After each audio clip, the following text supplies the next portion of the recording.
So Nirmal ji, our HR friends want to know what needs to be done to be safe and future ready for new labor codes. That is a very good question because this new code has opened up too many matters. So the first thing is the restructuring of the wage. That is the biggest challenge.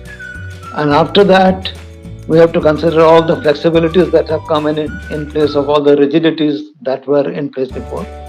And there are some other matters after that, but a lot to discuss. और हमारे trade union वाले भाई जानना चाह रहे हैं कि हमें भी इससे कुछ फायदा होगा नए लेबर कोड से या कुछ सावधानी भी रखनी होगी।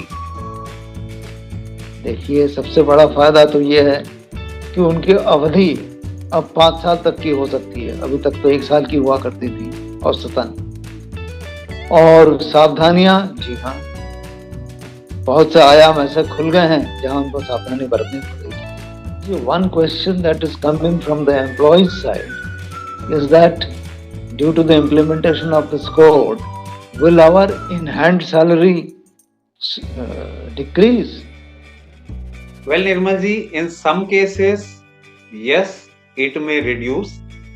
But in many cases, depending on the company's current policies, transition required, HR's innovation, it may not reduce or it may not impact immediately. It can be staggered, delayed.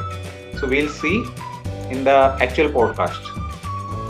I see. अच्छा, एक सवाल और भी आ रहा है कि क्या PF और ग्रेचुइटी में फाइनेंशियल इम्प्लीकेशन बढ़ जाएगा?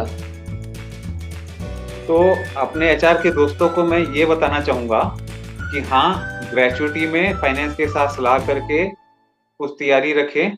Yes, there could be some implications based on your current situation.